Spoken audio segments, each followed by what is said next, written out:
Today, we step into the shadowed streets of 1820s Edinburgh, a city of gas lamps, fog-choked closes, and whispers of bodies disappearing without a trace. In a cramped lodging house near the grass market, two men move quietly among their tenants, laughing, joking, carrying what looked like mere parcels. But inside the blankets, something far darker lurked. A human body, fresh, pliant, ready to be sold to the city's hungry medical schools. It had no name, no family to mourn it, no one to even notice its absence, at least, not at first. And yet, within weeks, rumors spread like wildfire through Edinburgh's tenements. Who were Burke and Hare delivering to? How many had vanished? The authorities called it suspicious. The city called it unthinkable. And 2 centuries later, we're still shivering at the memory of the murders that taught a city to fear its own shadows. It began with a knock on the door. 2 quiet taps that seemed to echo through the damp, narrow streets of Edinburgh like the hammering of some grim clock counting down a life. On the other side stood a man who claimed to have lost his way. But the story was a lie, thin as the fog curling over the cobblestones. In his pocket, hidden beneath the folds of a tattered coat, was a human body, still warm, still heavy with the odor of fear and death. The witness later described a faint smell, like rotten eggs and burnt hair, lingering around him, clinging to the air as if reality itself had been tainted. The diary of one of the victims, if diary is the right word for scratchings of someone who had no idea the end was near, mentioned an odd apprenticeship with a doctor, a fascination with anatomy that seemed innocent enough until the entries turned dark. He says he needs bodies to learn.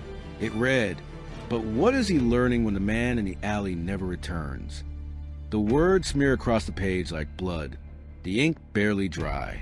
Imagine walking down a quiet street and catching a glimpse of someone you thought you knew, only to realize their shadow moves differently.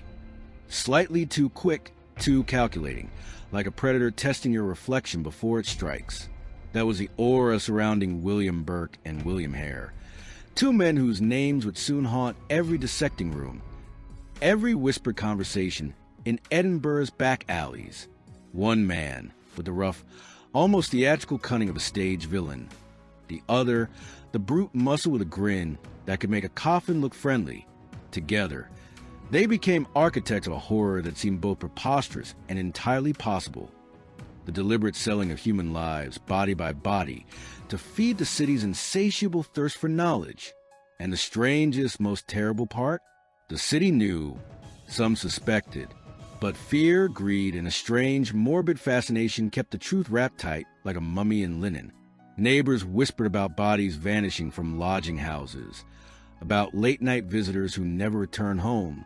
Every corner held a potential witness. Every street lamp a silent observer to the grotesque theater unfolding behind the doors of Hare and Burke's world. One night, a tenant knocked on the door, as mundane as that sounds. No one would believe the horror that spilled out. A body lay in the bedroom, tied and gagged, eyes wide with disbelief at their own fate. And in the back, Burke smiled like someone who had discovered the punchline to a joke only he could understand. Hare laughed too, a wet, gurgling sound that mingled with the stench of death, echoing in the cramped room as though the walls themselves had begun to snicker. There's a way history hides its darkest secrets behind polite euphemisms.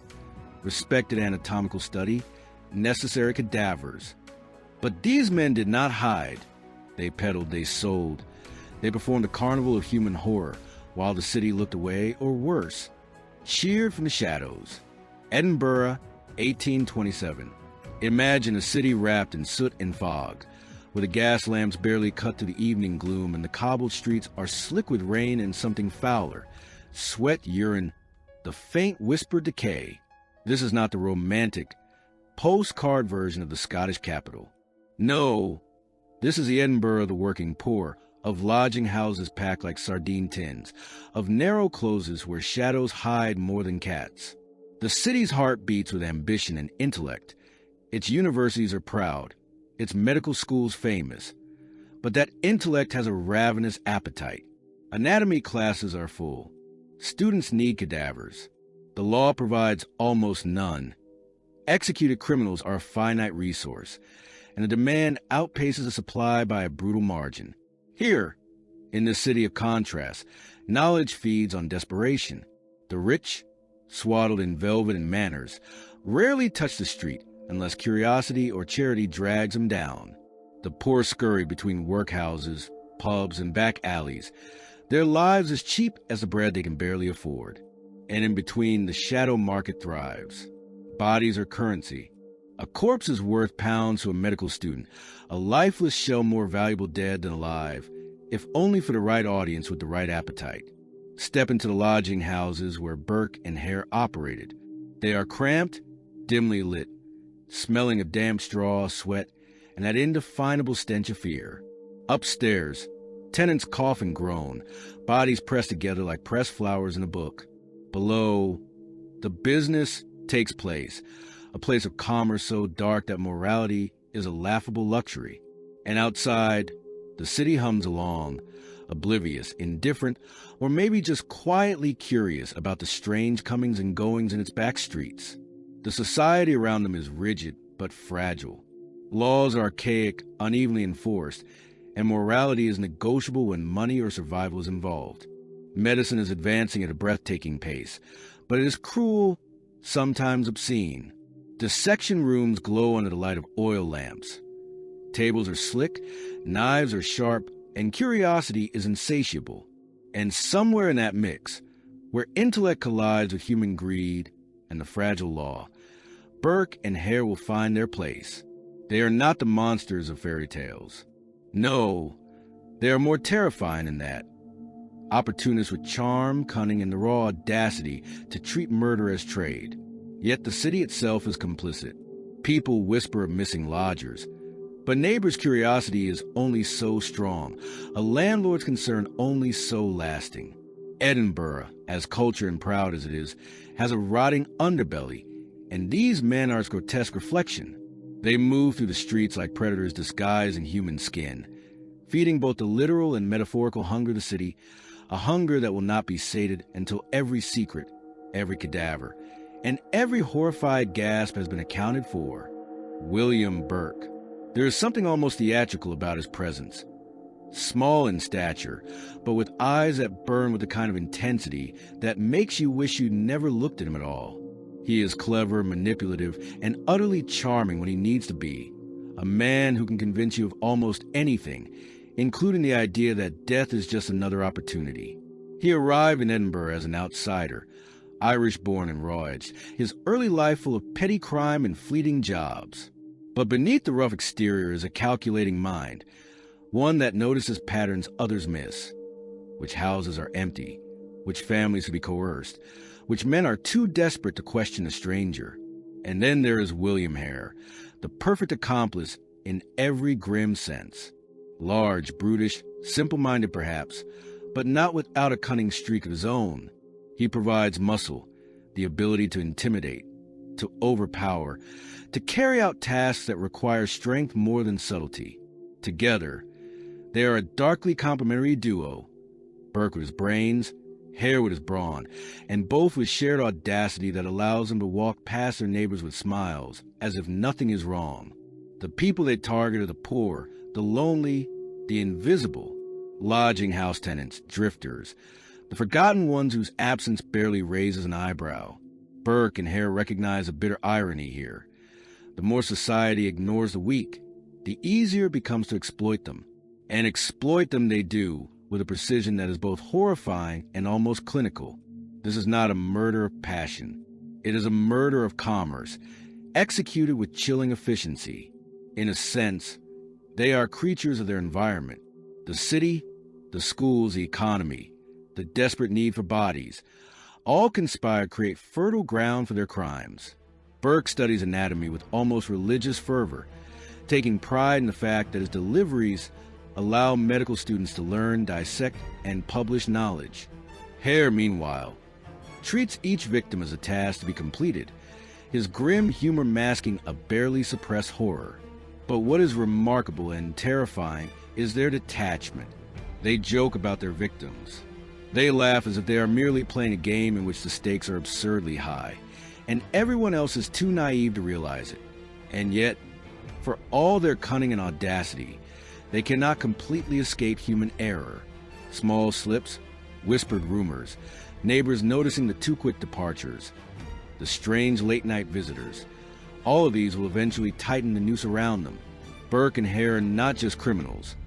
They are mirrors held up to Edinburgh itself, reflecting a society obsessed with knowledge, indifferent to suffering, and willing to overlook morality for curiosity and profit. The horror is not only in their acts, but in the way the city enables them, consciously or unconsciously, making everybody they sell both a lesson in anatomy and a grotesque commentary on human indifference. It started quietly, almost imperceptibly. The first body appeared at Dr. Robert Knox's anatomy lectures, a young lodger from a nearby boarding house, missing for only a day. No one asked too many questions. The students were hungry for knowledge, and the body was clean, fresh, and anatomically perfect. Burke and Hare delivered it with the kind of casual professionalism that would make a butcher proud. But behind the polite exchange, a darker rhythm had begun. The disappearance of this man was just a spark.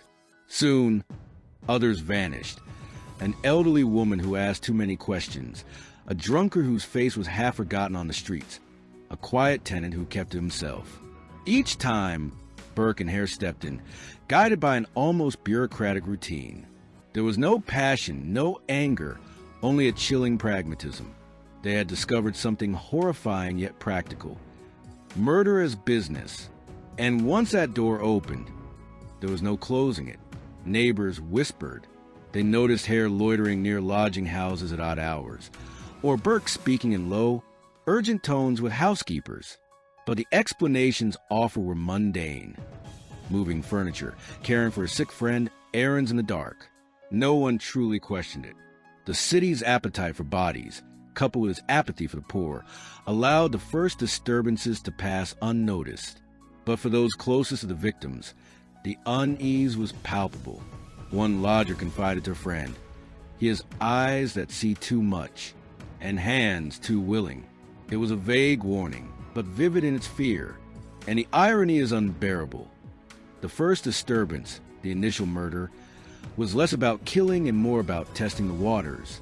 Burke and Hare wanted to see if society would blink, if anyone would care. The answer, as it turned out, was almost universally no. And yet, for all their methodical efficiency, the first murder introduced unpredictability. Victims' families began to notice absences, though social and economic barriers made complaints complicated. Students at Knox's lectures were thrilled with the new specimens, but increasingly uneasy at the source of the bodies. Even within Burke and Hare's own partnership, there were subtle tensions. Hare, the brute, occasionally questioned the morality, while Burke smirked, saying morality was a luxury for those who could afford it. That initial act, the first man delivered to Knox, was a pebble dropped in the pond. Ripples of suspicion, unease, and terror began to spread. And yet, in the fog-choked streets of Edinburgh, life carried on as if nothing had changed.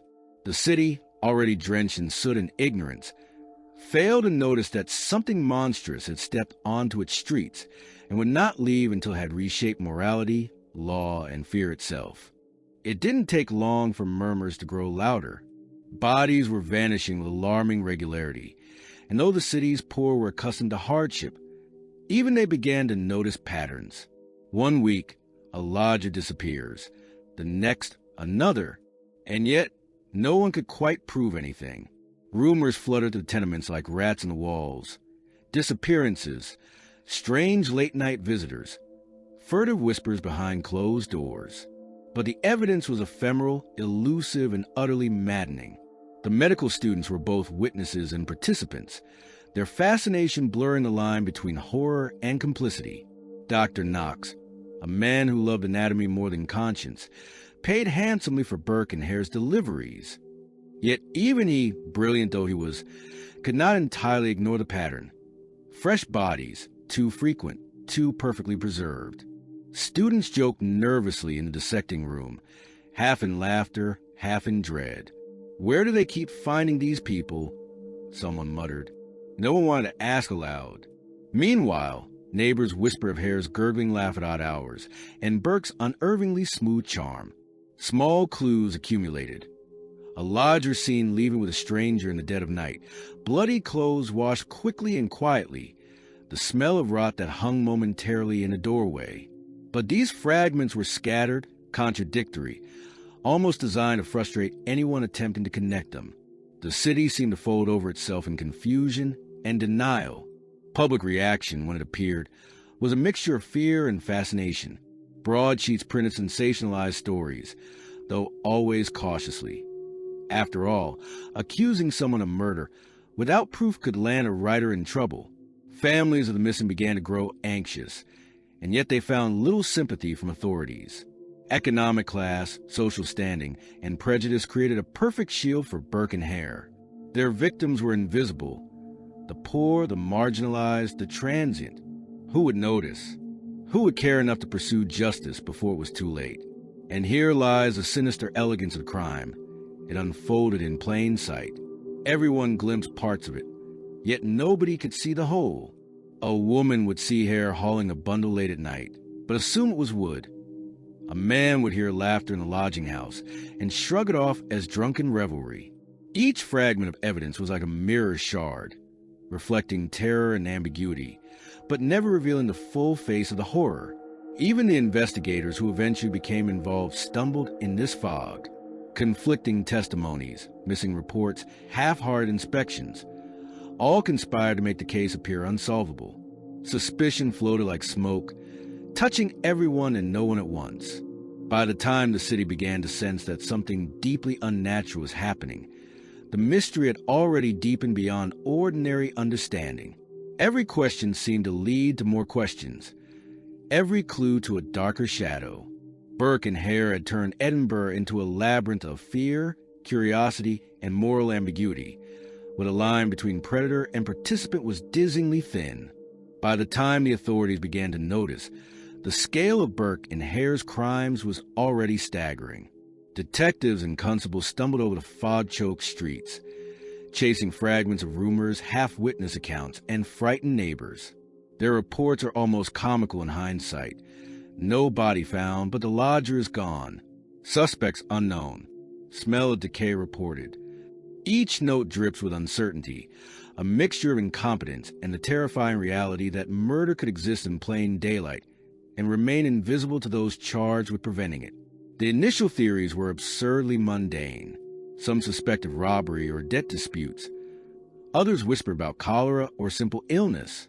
Medical students, eager for knowledge but blind to morality, speculated in hushed tones that the bodies were coming from legitimate sources, or, more cynically, that the dead had no rights worth mentioning.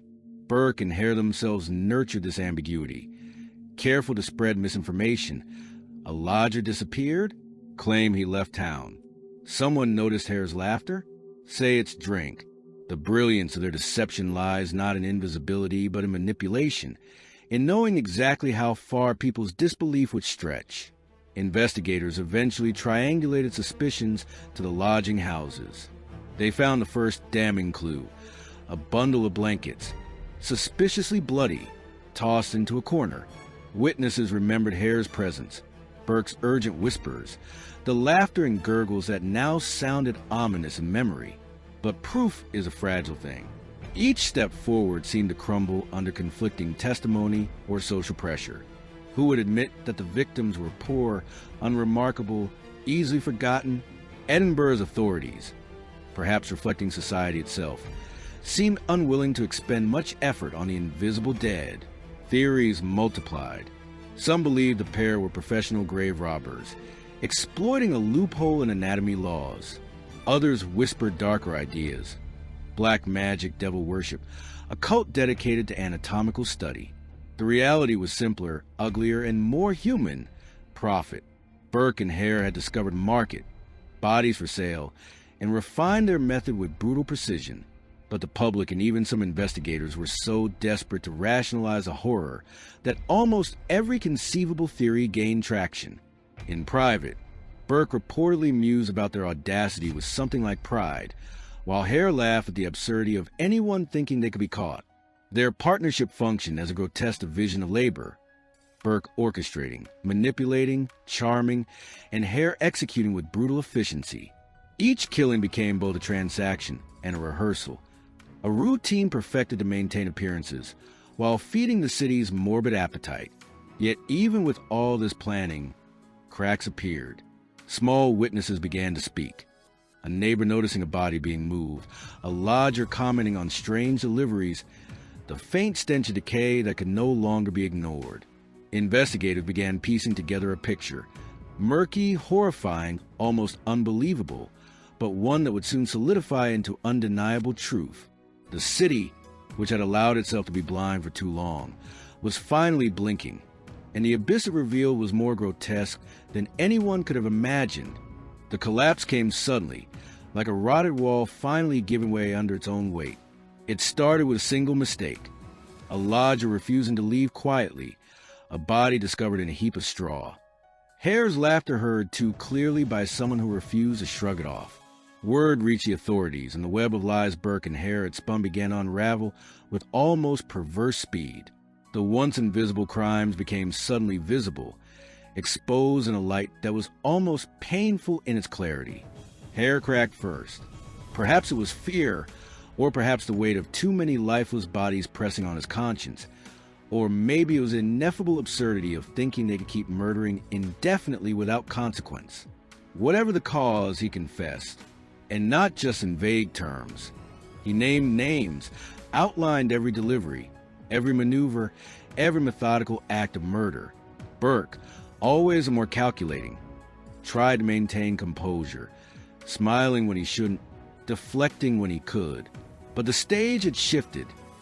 The city's legal machinery was finally in motion, and the monsters it had ignored for so long were caught in the harsh glare of scrutiny. The testimony was grotesque in its mundane precision. Victims were described in ways that made murder sound like a ledger entry. He was quiet, compliant, ideal for our purposes, Hare reportedly said. Each word dripped with the cold rationality of commerce, turning human horror into an almost industrial process. Investigators shivered, not merely at the deeds, but at the clinical detachment with which they were recounted. It was as if two men had turned morality into a puppet show, and the city had been the unwitting audience. Public reaction oscillated wildly. Outrage, fascination, disbelief. Edinburgh seemed unable to settle on a single emotion. Newspapers thrived on the story, printing lurid accounts and speculative illustrations, each image more grotesque than the last. Citizens crowded streets to catch glimpses of the accused, whispering horror at the idea that such monsters had walked among them for so long. And yet, even as moral outrage spread, a dark fascination persisted. The city had fed the horror, in a sense, by turning a blind eye until the spectacle could no longer be ignored. Burke and Hare's downfall also revealed a deeper truth about human complicity. Dr. Knox, though not charged, faced public scorn for his part in buying bodies, with a willful ignorance of their provenance. Medical students were forced to confront the fact that their education had been nourished by deliberate murder. The line between victim and participant blurred, leaving the city with a lingering sense of guilt that would outlast the trial itself. The trial became a theater of moral reckoning. Every lie, every rationalization, every faint smirk was cataloged and dissected by a society desperate to understand how horror could coexist with civility. Burke's cold intellect and Hare's brutish simplicity made for a study in contrast, a dance of evil that fascinated and repulsed in equal measure. The turning point was more than just their confession. It was a moment Edinburgh realized that its own indifference had been an accomplice, a mirror reflecting both the crimes and society that allowed them. The court's verdict came like a thunderclap over the fog-choked streets. William Burke was found guilty, his composure intact, his gaze almost challenging the world to comprehend the scope of his crimes. Hare, on the other hand, had already secured a sort of bargain. His testimony had spared him a noose, but not the scorn of a city that would never forget his laughter echoing through the alleyways where bodies had once vanished. The sentence was brutal in its finality. Burke hanged, and his body, in a grotesque irony, was dissected in public anatomy lectures, a posthumous continuation of the work he had so perversely facilitated. But justice, as neat and satisfying as it may appear on paper, left gaping wounds. How many bodies had disappeared without notice? How many lives have been traded as currency in the shadow economy of anatomy? Questions linger because not every detail had been uncovered, not every victim identified. Some vanished into obscurity, their stories untold, their families left with only whispers and fear. Edinburgh could claim closure in the form of punishment, but the moral rot, the complicity, the turning away, the fascination with horror remained unaddressed. Even among those involved in the investigation, ambiguity persisted. Witnesses contradicted themselves. Small, overlooked details hinted at the possibility of more unreported crimes. Some believed Burke and Hare had accomplices yet unnamed. Others suspected that a culture of silence and greed had allowed similar horrors to go unnoticed elsewhere. The city had narrowly escaped a systemic betrayal of morality, but the memory of it lingered like the smell of rot on a winter night.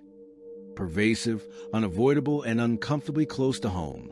Dr. Knox remained a figure of intense debate. He was never formally punished, yet public opinion condemned him in perpetuity. How much did he know? Could he have intervened? Or was he simply a man enthralled by science, blind to the human cost?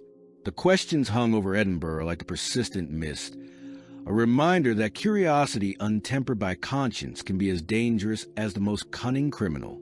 The resolution, therefore, is both satisfying and unsatisfying. The killers were punished. The city could breathe again, yet the ghosts of those bodies, those lives reduced to commerce, haunted every dissecting room, every whispered conversation, every corner where the poor and invisible walked. Burke and Hare became names whispered in fear, legends of horror, but also symbols of societal blind spots and the moral compromises made when convenience outweighs humanity. And so, even with the case ostensibly closed, the lingering questions remain. How complicit was the city? How accountable was its elite?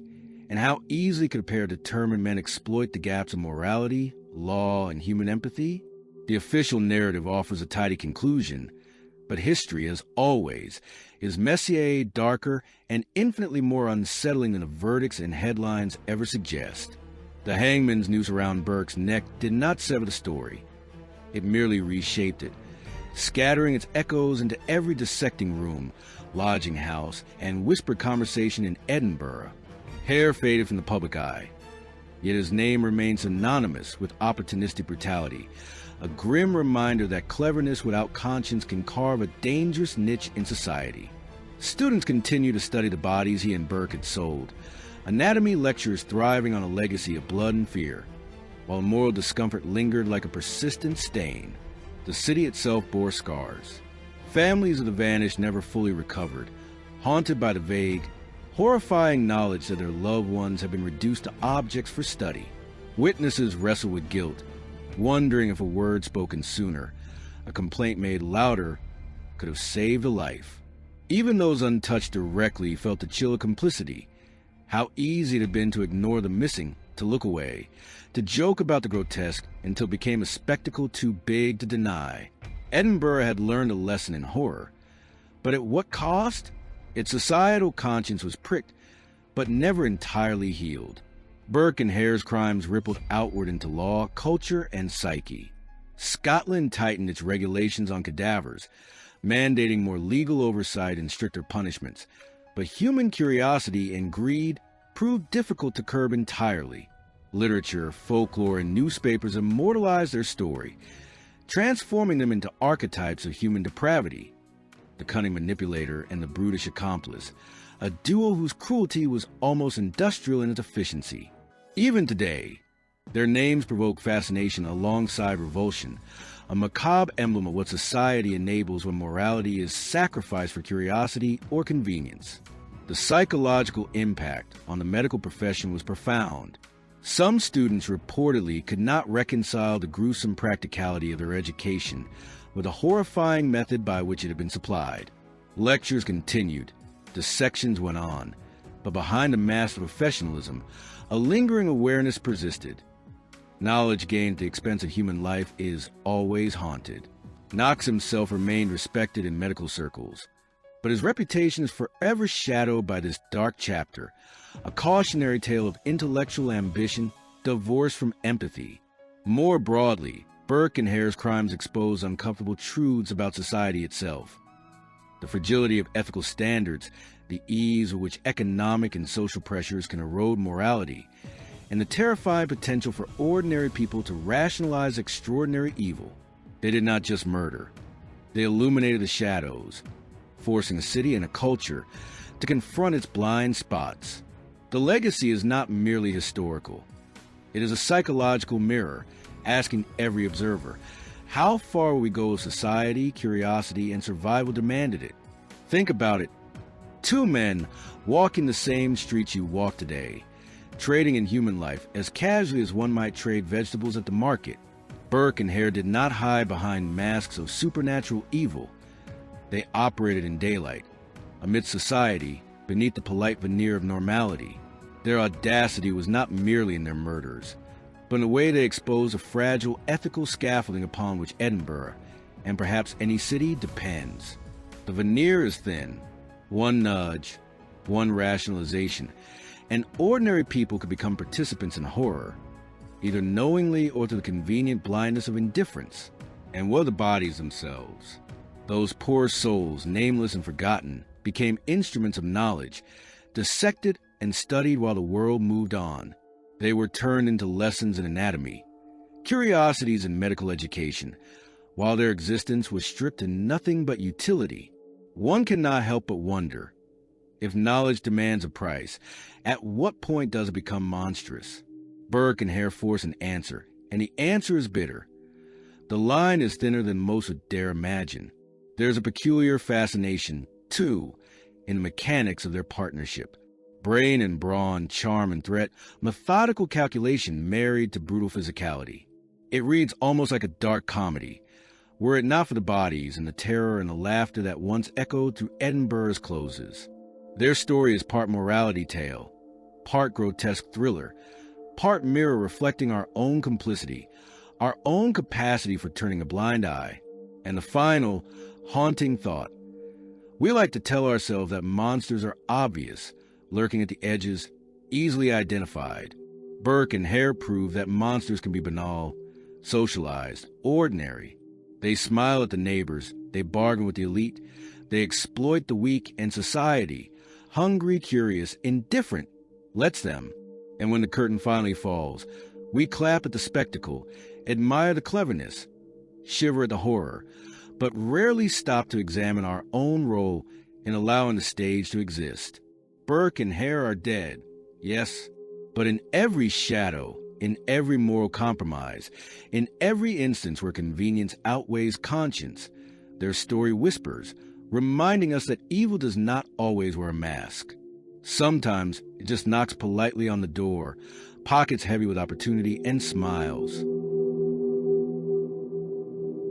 Hello, everyone, and thank you so much for listening. As usual, please leave any comments or feedback you may have, and I hope to see you all again in the next case.